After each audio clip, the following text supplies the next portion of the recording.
Lakini sasa tumesema, kwa sababu ametuma spokesman akasema kwamba the next date will be communicated. Itakuwa communicated. Na sisi tukasema hiyo date icommunicatiwe leo ama kesho, isipokuwa communicated. Na hata kama kuna communication, tumeamua kwamba Ijumaa wiki hii tutarudi hapa. Therefore, if he wants to communicate the date of the next meeting, it should be before Friday. Ikifanyika before Friday, tutakuja hapa. Kama ana communicate siku ingine, kwa sababu ya umuhimu wa jambo hili, mauaji ambayo yanazidi kutokea kutokana na excess use of police force, hatuwezi sisi tukavumilia kwa niaba ya wananchi wa Kenya ati mpaka mkuu wa polisi ataamua ni lini atakutana na viongozi ambao ni viongozi ambao wako wanaheshimika na Kenya nzima. Sisi tunazungumza kwa niaba ya Wakenya wote. Kwa hivyo hiyo ndio ambayo tumeamua, na tunarudi hapa Friday. Na tutakuja na Wakenya wenzetu, tutakuja na wao hapa siku hiyo, kwa sababu hii inaonekana this type of obstinacy, this type of impunity can only be dealt with kupitia action ya wananchi wenyewe. Asanteni my friend.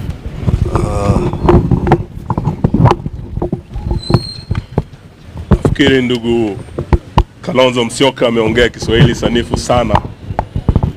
Niruhusu niongee kwa Kimombo, sababu the matter we are following up is a matter of human rights abuse, violation of civil liberties by the Kenya police. And as you know, matters of human rights are really international matters. So we'd like this to be picked not just from the local point of view, but also from the international level. We were here on 30th of last month, and we were 7 party leaders representing other party leaders in the one-term movement. And we engaged the IG with the 2 DIGs and the entire leadership of our police on grave matters of violation of civil liberties, where the police are getting into an unholy alliance with goons. And what we have in place is a new phenomenon that's threatening our democracy and our national security, that instead of having a government that is accountable to the people, that respects human rights, we have a goon government, where goons and government officers work hand in hand. There were instances where there were clear violation of human rights, particularly targeting His Excellency Rigathi Gachagua, the second deputy president. And we had over 22 different incidences where the police and goons had attacked him and attacked all of us who were with him in various locations across the country. And the IG undertook that by today, the 16th, when we return here, he'll have a full report on action taken and remedial measures put in place to address these serious concerns that the entire leadership of the opposition had raised. We are here today, and the IG is not here. Not even DIG Langat is here. Not even DIG Masengeli is here. They have all taken off. We believe this is because of orders from above, where they have been told not to engage us. But this is an issue of accountability, so we are not going to relent. We have said we'll be back here again on Friday, and when we come, we expect none other than IG Kanja himself to be here to address the concerns we have raised. If he does not appear, we will still keep coming here every week until we hold accountable all those officers who have perpetuated these gross violations of human rights. Of greater concern is that since we are here, the police have continued doing what they say they would not do. IG Kanja himself undertook before all of us that he'll make sure that the police remain apolitical, that the police will not be used with goons to disrupt meetings of the opposition or to injure any Kenyans. We know that soon after we left, the second deputy president, who is also the DCP party leader, went to Nyandarua. And as he was crossing into Naivasha to hold a rally at a place called Kinamba, again the police were used to erect roadblocks to block him from crossing from Nyandarua County into Nakuru County under the orders of you know who. Yesterday,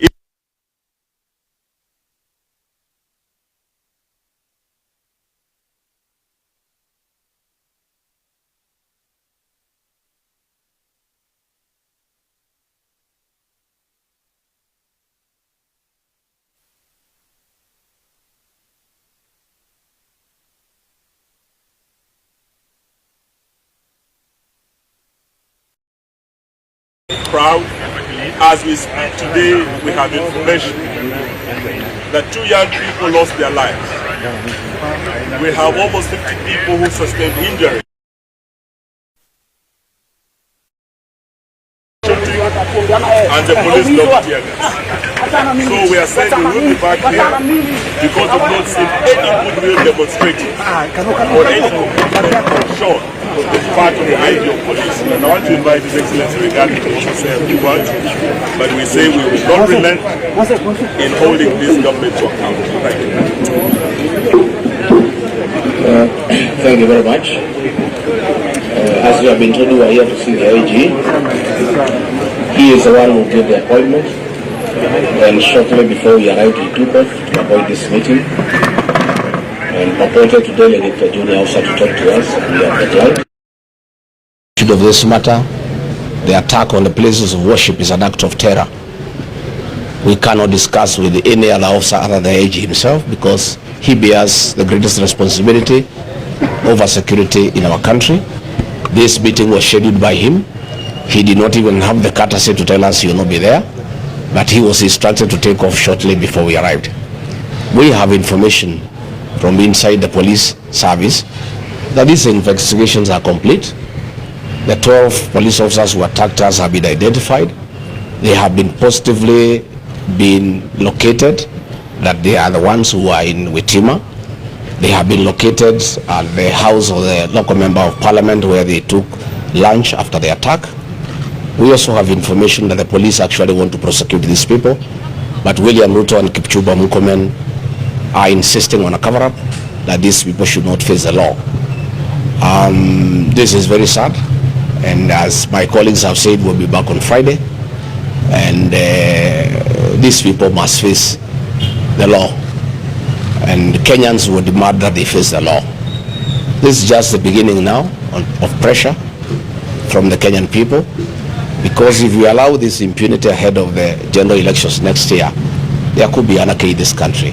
I think we must bring order, and the IG and the people under him must be held to account by the people of Kenya. And the police themselves are complaining about harassment and being ordered to do wrong things. They are really complaining that they find it very unprofessional to be accompanying goons to attack Kenyans. They find it very unprofessional that they are being forced to attack civilians in meetings when they have not been provoked, as happened yesterday in Kengela. In Nakuru, the police are telling us they were not given instructions to put a roadblock to stop us from going to Nakuru by the IG or the two deputy IGs. There are new directives outside the police command structure.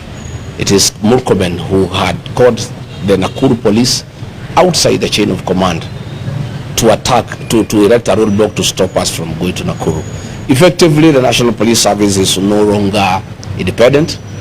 The CS is supposed to interact with the police on policy matters only, not on operations.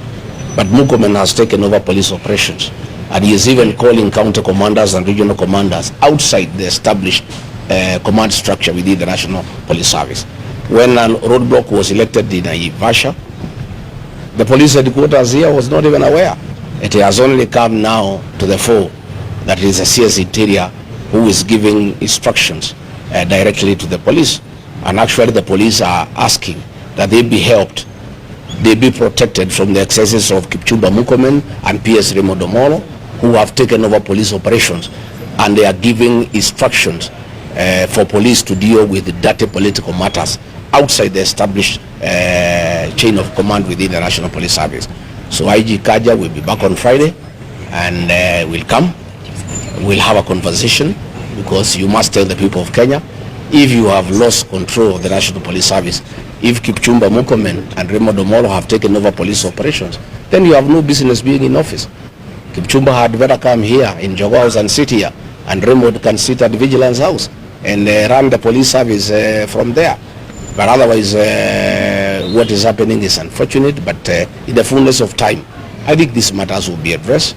The people of Kenya cannot be intimidated. The people of Kenya have a right, constitutional right, to assemble, to associate, to choose whatever political formation they want, and it cannot be the police who are charged with the responsibility of maintaining law and order are the ones that are breaking the law.